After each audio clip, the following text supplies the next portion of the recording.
भाई 80% और 20% को आप एक साथ मिलाइएगा कैसे होगा? 80% में अगर विभिन्न जातियाँ अपनी लीडरशिप को पैदा कर लेती हैं, हुँ। तो 20% वाले भी उन्हीं की नकल करके अपने यहाँ जाति-प्रजाति बनाएँगे। इस्लाम का भारतीयकरण हो जाने के कारण, समझ गए, ये चीज़ उभर नहीं पाई। अभी हैं ओवैसी हैं और भी कुछ 1-2 लोग हैं, असम में भी आए थे। ये जो फर्ज़ी मौलाना हैं, हाँ, ये आपके यहाँ जाएँगे धार्मिक ज्ञान देने के लिए, जी। प्रवचन देने के लिए, तो उनकी एक मोटी लंबी-चौड़ी फ़ीस होती है।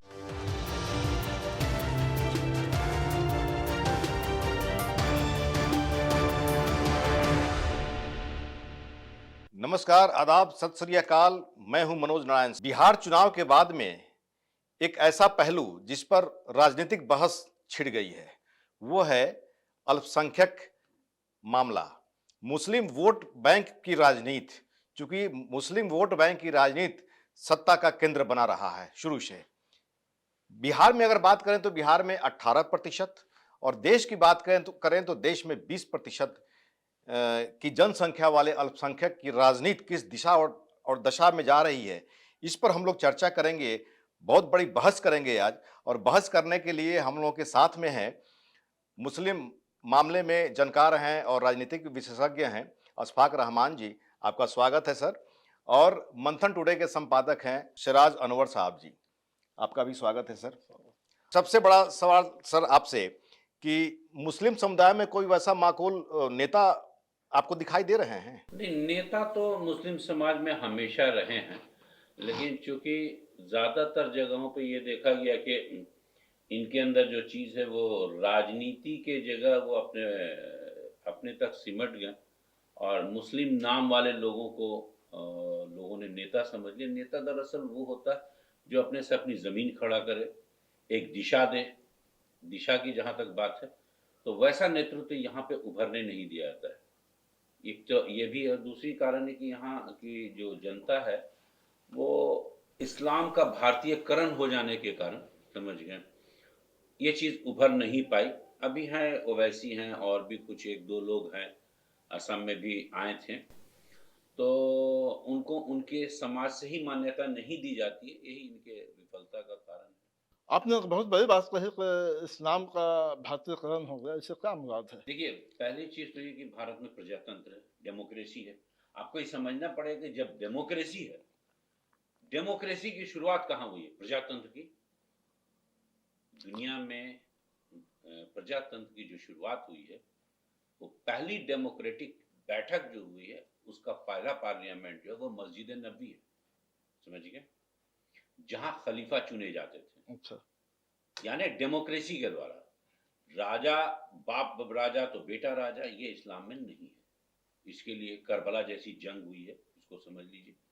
और इस्लाम के आने के बाद से जो चीज़ हुई, वो खिलाफत आई और डेमोक्रेसी आई। जनता के द्वारा चुना गया प्रतिनिधि। पहले, सबसे पहले मुसलमानों में, अरब के देशों में जहाँ पहली बार ये चीज़ आई, तो अबू बकर सिद्दीक चुने गए। दूसरी बार हज़रत उमर चुने गए। तीसरी बार हज़रत उस्मान चुने गए। चौथी बार हज़रत अली चुने गए।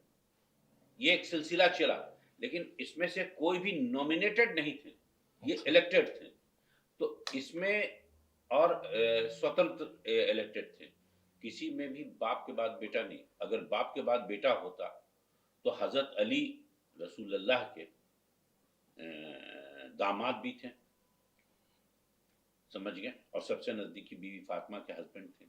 और उनके दोनों बेटा उस ज़माने भी बहुत पॉपुलर थे, हसन हुसैन। वो खलीफा होते नहीं हुए। क्यों नहीं हुए? कि नस्लवाद इस्लाम में नहीं है। और यहाँ पे जो डेमोक्रेसी का जो तरीका था, वो आहिस्ता-आहिस्ता मुसलमानों ने हज़रत अली के बाद से बादशाहत की तरफ कन्वर्ट किया। फिर वापस जैसी दुनिया चल रही थी, दुनिया में पहले किंगशिप चलती थी, बादशाह चलती थी। लेकिन इस्लाम में आने के बाद 2 चीज़ें ख़त्म की गई। एक तो सामाजिक विकृति जो थी, यानी ऊँच-नीच, up and down, backward forward, Urdu में उसको उस्मानदा-पसमानदा कहते हैं, ये चीज़ें समाप्त की। रसूलुल्लाह के आखिरी स्पीच में भी इसका बड़ा क्लियर संदेश उन्होंने दिया। वो सारी चीज़ ऑन रिकॉर्ड है। खुद मुसलमान इससे बिफर गए, मतलब इससे अलग हो गए। मगर जब हम भारत में देखते हैं तो मुस्लिम इदारों में तो डेमोक्रेसी नजर नहीं आती। आपको दिखती है डेमोक्रेसी? यहाँ पे नस्ल दर नस्ल लोग पदधारी हो रहे हैं। हमने यही तो कहा कि यहाँ भारतीयकरण हो गया। भारतीयकरण का मतलब क्या हो गया? भारत में पहले ब्राह्मणवादी समाज था जो मनुवाद को मानता था। उसके बाद बाहर के शासक लोग आए और बाहर के शासक लोग जब आते गए तो उसी विकृति को लेकर के वो चले, उन्होंने नहीं किया। इस्लाम धर्म 1400 साल पहले आया है, इसमें लोग कन्वर्ट करके हुए हैं। अरब में भी कन्वर्ट किए। पहले जो कौम थे वो कुफ्र करते थे, मतलब अल्लाह को नहीं मानते थे। तो ये जो कन्वर्शन हुआ ना, कन्वर्शन के बाद ही ये चीज मुसलमान जब इकट्ठे हुए तो उनको कहा गया कि जो पुरानी चीजें हो चुकी उसको अल्लाह माफ करेगा। आपको ये नई बातें बताई जाती, एक खुदा एक अल्लाह की आप परस्तिश करें, उनकी जिक्र करें और अपना प्रतिनिधि इमामत जिसको कहिए, खिलाफत कहिए, वो डेमोक्रेसी के जरिए आप चुन लीजिए। उसका तरीका हो गया कि साहब जहां पर 100 आदमी बैठे, 51 आदमी जिस बात से सहमत हो जाए, दैट इज कॉल्ड इस्लाम। वो इस्लाम है जिसको मुसलमानों ने बाद में खुद ही से खारिज किया, किसी दूसरे ने नहीं। वो फिर बादशाहत पे चले आए जो रसूलुल्लाह से पहले था। बादशाहत पे आए तो बादशाह का बाप के बाद बेटा, बेटा के बाद पोता। भारत में भारतीयकरण हो गया तो यहाँ भी पहले राजा का ये चलता था, विदेश से जो राजा आते थे उनके वजह से ये भारतीयकरण हो गया। यहाँ इस्लाम में कोई आदमी बैकवर्ड नहीं हो सकता है, कोई आदमी फॉरवर्ड नहीं हो सकता है। भारत में भी इस बात को समझ लीजिए। लेकिन भारत में बैकवर्ड और फॉरवर्ड बनाया गया तो यहाँ मुसलमानों ने अपने आप में एक उस्मानदा प्रजाति बना ली, एक पसमानदा बना लिया। इसकी मान्यता नहीं है। जब धार्मिक किसी भी इदारे में, चाहे वो किसी भी वर्ग से आता हो, उसको एक साथ बैठने का, एक साथ नमाज पढ़ने का हुक्म है। यहाँ तक कि अगर किसी मस्जिद में नमाज हो रही है और एक भिखारी पहले आता है तो पहली लाइन में होगा, और अगर एक राजा उसी मस्जिद में नमाज पढ़ने आता है और बाद में आता है तो सबसे अंतिम लाइन में खड़ा होगा। आप ये कह रहे हैं कि इस्लाम ने बताया कि 3 लोग जहाँ हो एक इमाम चुन लें। तो बिल्कुल, हम यही कह रहे हैं कि जैसे 3 लोगों में एक इमाम चुनने का है, मुसलमानों ने अपना इमाम चुनना छोड़ दिया। मुसलमानों के अंदर से खौफ खुदा खत्म हो गया। मुसलमानों के अंदर जो चीज इस्लाम में बताई गई, अपनी अच्छाई को ये यहाँ के मानने वालों ने छोड़ दिया। यही वजह है इनके यहाँ पे राजनीतिक उत्थान नहीं होने। अच्छा, अपने देश की राजनीति में अगर देखा जाए तो लगभग अधिकांश जाति समुदाय में मुकम्मल जो है नेतृत्व मौजूद है, लेकिन ये मुसलमान में क्यों नहीं? भाई 80% और 20% को आप एक साथ मिलाइएगा कैसे होगा? 80% में अगर विभिन्न जातियां अपनी लीडरशिप को पैदा कर लेती हैं तो 20% वाले भी उन्हीं की नकल करके अपने यहाँ जाति प्रजाति बनाएंगे तो 2%, 3%, 4%, 5% होगा, तो ये तो बिखर ही जाएंगे। यहाँ वही हुआ। इसमें बहुत बड़ा योगदान इस यहाँ की डेमोक्रेसी में कांग्रेस का रहा कि कांग्रेस ने ये योगदान दिया कि मुसलमानों को पूरी तरह से बांट दिया। समझ गए? Divide and rule. Divide and rule में तो मुसलमान 20% अगर मान लीजिए तो 20% को अगर 2-2% में बांट दिया तो उनका वजूद क्या रहा? अगर यहाँ 80% वाले में 5%, 10%, 7%, 30% करके बढ़े तो इनका वजूद तो बढ़ गया। मुसलमानों ने इस चीज को ना तो समझा और ना ही इनके यहाँ आप देखिएगा भारतीय राजनीति में जो यहाँ के लोग हैं वो अपनी राजनीति करें तो उनका नेता जैसा भी हो उनकी जाति कम से कम उनका साथ देती है। ठीक है, उनकी जाति उनका साथ देती है। ब्राह्मण खड़ा हो तो ब्राह्मण को तो सभी लोग देंगे, लेकिन अगर कुर्मी खड़े हो तो कुर्मी साथ देंगे, जादव खड़े हो तो जादव साथ देंगे। लेकिन अगर एक मुसलमान खड़ा होगा तो उसका मुसलमान साथ नहीं देता। ये इनके पतन का सबसे बड़ा कारण है और इनके अंदर खौफ खुदा खत्म हो गया और खत्म होने के साथ साथ इनके अंदर एक डर और वहम हो गया, क्षणिक लाभ। इनके अंदर ये लग रहा कि हमको मार देगा ये, और एक ने डराया भी कि साहब ये तुमको मार देगा, ये मार देगा, तो बेचारे बचाव पक्ष में रहते हैं। तो और सत्ता मुस्लिम नेता पैदा ना होने के पीछे आप तो कौम को जिम्मेदार मान रहे हैं। किसी भी चीज के पीछे उसकी कौम ही होती है। अगर नेता पैदा होता है तो कौम ही जिम्मेवार है, और अगर नेता पैदा नहीं होता है तो इसके लिए भी उसकी कौम पैदा जिम्मेवार है। आजादी के बाद कथित सेकुलर दल भी इसमें देखिए दोषी माना जा सकता है। देखिए सेकुलरिज्म तो संवैधानिक चीज है, ये पूरे दुनिया में चलता है, ऐसा नहीं। आप अरब में भी जाइएगा तो उनका एक जो कानून है उसके मुताबिक वहां अगर अल्पसंख्यक समुदाय है तो उसको सुरक्षा प्रदान करना, उनको सब कुछ देना वो है।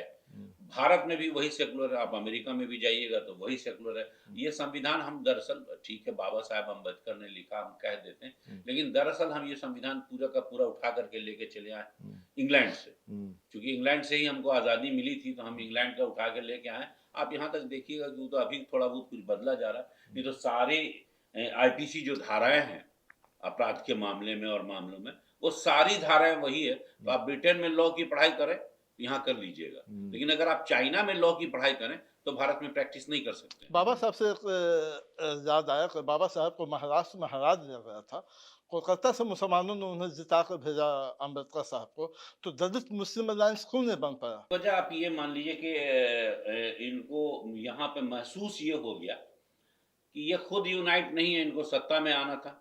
जहाँ दलितों ने महाराष्ट्र में नहीं चुना, मुसलमानों को ये कलकत्ता आकर के लड़े नहीं, कलकत्ता बुलाया था मुसलमानों ने, आप जी। आइए हम आपको भेजेंगे, आप हाँ। एक काबिल आदमी। जी। लेकिन इन्होंने अपने यहाँ के काबिल बोला ना कि इनके अंदर उस समय डर पैदा किया था, समझ गए। कांग्रेस ने उसके बाद देश का बंटवारा हुआ था, भारत के जो मुसलमान थे वो बंटवारे के बाद उधर बंटवारे के लिए तैयार नहीं थे। वो चंद मुट्ठी भर लोग आरएसएस के और जिन्ना साहब की मुस्लिम लीग ये थी, तो वो बंटवारा, यहाँ के लोग मुसलमान कभी भी टू नेशन थ्योरी पे विश्वास ही नहीं करते थे। उन्होंने कहा हम लड़ के आज़ादी लिया है, लड़ के लिया है साथ में, हम यहाँ साथ रहेंगे, अब आपस में जो लड़ाई भिड़ाई हो जाए हम साथ में रहेंगे।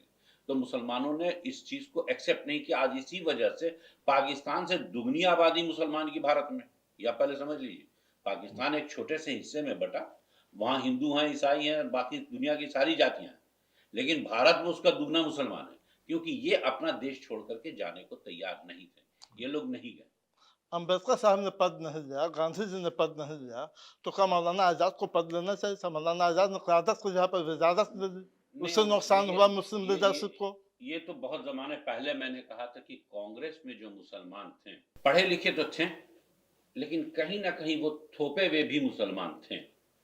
उनको उस वक्त राजनीति करने की ज़रूरत थी, अशिक्षा थी मुसलमानों में चूंकि वर्ग बंटने लगा था, वर्ग बंटने लगा, बहुत खुलने लगा, ये उस्मानदा बन जाएगा, ये पसमानदा बन जाएगा, ये सैयद शेख पठान अंसारी और कैसे कैसे कैटेगरी बना दिया। इस्लाम में इसकी इजाज़त नहीं है, इस्लाम में इजाज़त ही नहीं है इसकी। कैटेगराइज कीजिए, इलाके का हो सकता है कि आप बिहार के हैं तो बिहारी होंगे, यूपी के हैं तो यूपी के होंगे, मतलब जैसे वहाँ बनु हाशिम थे, मतलब कुरैश थे, मक्के के लोग थे, मदीने के लोग थे, जहाँ से इस्लाम शुरू हुआ। यहाँ पे क्या हो गया कि यहाँ जैसे जैसे कन्वर्शन हुआ, जो जिस जाति से कन्वर्ट करता गया वो उसी जाति से दूसरे इसमें चला गया। ये सैकड़ों साल की प्रक्रिया, इनको यहाँ की चीज, चूंकि उनको धार्मिक आज़ादी नहीं थी, यहाँ धार्मिक आज़ादी, यही है मुसलमानों के पतन का कारण कि ये अपने में डिवाइड हो गए और अपने अंदर इनके यहाँ विश्वास नाम की चीज आहिस्ता आहिस्ता खत्म हो गई।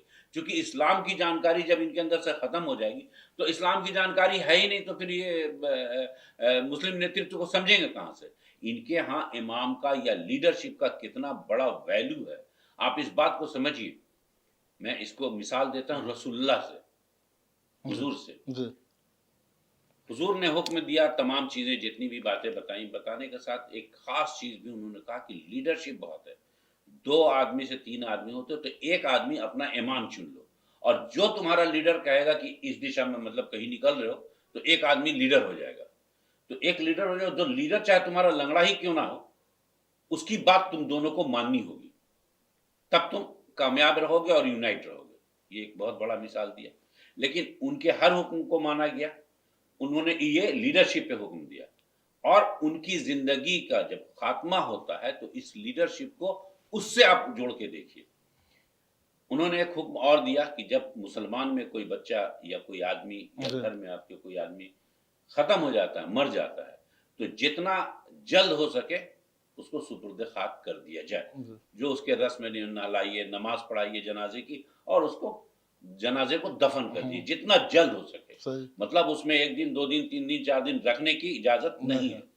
खत्म हो गया, वो अल्लाह के पास चला गया, वो मिट्टी से बना हुआ, उसको मिट्टी में आप डाल दीजिए, उसके जो भी रसूमात हैं उनके बाद। खुद उस नबी का जनाजा जब उनकी मौत होती है 3 दिनों तक रखा रहा।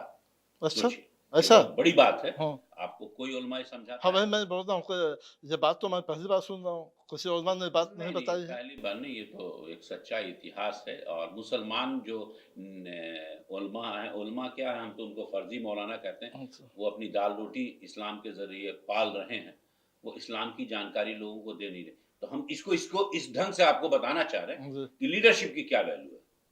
एक बड़ा हाँ। डिसीजन था रसूलुल्लाह की के तदफीन का, कहाँ दफन किया जाए इनको, कौन सी जगह पे रखा जाए, क्या किया जाए। लोग बौखला गए थे। तो जब तक अगला खलीफा नहीं चुन लिया, नबी के बाद तो नबी होना नहीं था, तो अगला खलीफा नहीं चुन लिया जाए, यानी अगला लीडर नहीं चुना जाए, तब तक उनको तदफीन नहीं दी गई। अबू बकर सिद्दीक रजी अल्लाह अन्हु जब अगले लीडर के तौर पे चुन लिए गए, तब उन्होंने कहा कि साहब इनकी तदफीन की रस्म की जाए। हजरत अली ने नहलाया और फिर इंडिविजुअली जाकर के लोगों ने जनाजे की नमाज पढ़ी और वो जहां खत्म हुए थे वहीं पे उनको दफन, ये एक लीडर के जरिए जजमेंट लिया गया कि यहीं पे इनको दफन किया जाए जहां खत्म हुए, जो आज मस्जिद नबी के नाम से मशहूर है, वहीं पे खत्म हुए और वहीं पे उनको दफन किया गया। ये है लीडरशिप की वैल्यू, समझ गए। यानी उन्होंने अपनी मौत से भी एक नसीहत दी। ये कोई मौलाना आपको नहीं समझाता है। तो जो फर्जी मुसलमानों ने समझा कौन इस बात को? मुसलमानों को या समझाया कौन है गया? भाई, मुसलमान यहाँ पे आज के समय में जो मुसलमान है, वो उनके पिताजी मुसलमान है तो बेटा मुसलमान है, बेटा मुसलमान है तो पोता मुसलमान है। इस्लाम की जानकारी उनके अंदर नहीं है। और जो मौलाना लोग हैं वो खुद कई हिस्सों में बढ़ चुके हैं, इतने हिस्से में बढ़ चुके जो इस्लाम का मतलब पूरी तरह भारतीयकरण कर दिया। उन्होंने अपने हिसाब से इस्लाम को चलाया, इस्लाम की सही जानकारी नहीं दी। जिन जुमलों से उन फर्जी मौलानाओं को अपना फायदा होता है, आर्थिक रूप से फायदा होता है, वो जुमला सुनाते हैं। यहाँ वर्ग बंटने लगा।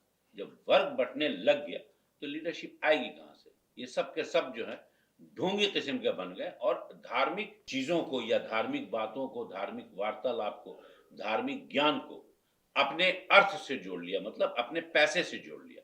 उनकी आमदनी का वो जरिया हो गया। अब आप देखिए, आज जितना बड़ा बड़ा मौलाना लंबी चौड़ी दाढ़ी और टोपी रखे हुआ, ये सब फर्जी मौलाना की जमात में, वो एक जगह से दूसरी जगह जाएगा भाषण देने आप का। मौलाना को फीस- फर्जी क्यों बोलते हैं? अभी तो लगता है मौलाना कि तो मौलाना है। यही तो मुसलमानों के पतन का कारण है। अच्छा। ये जो फर्जी मौलाना है, हाँ। ये आपके यहाँ जाएंगे धार्मिक ज्ञान देने के लिए, जी। प्रवचन देने के लिए, तो उनकी एक मोटी लंबी चौड़ी फीस होती है। ओ। धार्मिक ज्ञान देने के लिए माने इस्लाम कमाई का स्रोत है। कमाई का स्रोत है। कमाई का स्रोत। इस्लाम में इसकी इजाजत नहीं है, समझ गए। जी। ये आपको मुफ्त में देना है, अपना लगा के देना है, समझ गए। इसकी जानकारी, इसके तरीकेकार को, और पहले ये होता था। बहुत बहुत धन्यवाद अशफाक रहमान जी, और सर आपका भी।